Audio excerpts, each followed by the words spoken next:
Hi, Deb Pervin here with another Tuesday Tweak. And the question today is, what will you do differently next year? We're sitting right there at the edge of the year, finishing up this year, looking toward next year. And the question is, what would you do differently?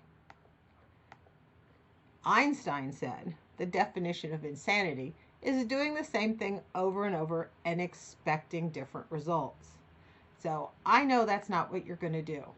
So as you face the new year, let's reflect on the past. What went well? What were your challenges? What can you do differently? Okay? It's really a great time to think through all of those challenges. Look back month over month and remember where your successes were and where you weren't as successful as you wished you were. So, are you looking at this year as this past year? Was it way too fast? Was the pace of change way too fast? Were you running and running and running? Or was it too slow? You didn't take advantage of some opportunities. I have a client who grew more than 200%, and they did so with doubling, tripling their profitability. And sometime around the fall, she said to me, I am so burned out. And I looked at her and I was like, of course you are. You have accomplished amazing things. The growth, the doubling the size of the company in terms of their employees, putting new managers in place. I mean, the number of decisions, organizational changes that they made was amazing. Usually that takes 2 or 3 years, and they did it in one. And so I was like, I know. So next year, they're planning on a 20% growth rate. And I just know they've been running as fast as they can like the hare. And next year they're going to feel like the tortoise because it's not going to be the same intensity or the same speed of change. Now, that's not what I'm recommending, but I recommend that you think about it, especially given the different economies that we're facing and the supply chain issues and the employee issues. So the second recommendation is think about your employees. If we hit a recession and revenues drop considerably, who's going to be gone? As Jim Collins says, make sure all the people are the right people in the right seats on the bus. So who are you going to work on promoting into middle management and delegate some of your responsibilities to? And who isn't really going to make it? And you need to face that fact, get rid of them, so you can give opportunities to others who are more deserving.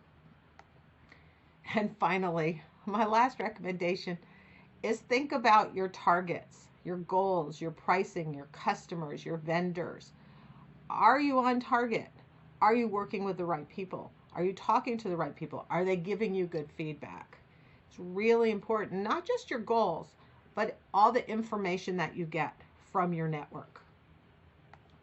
Now, what will you do differently? I've talked about some areas, but you're going to have to brainstorm some ideas on your own.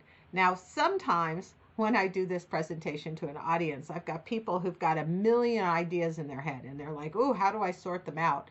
And then I have some people that look at me like the deer in headlights, like, oh my God, I have to do something differently.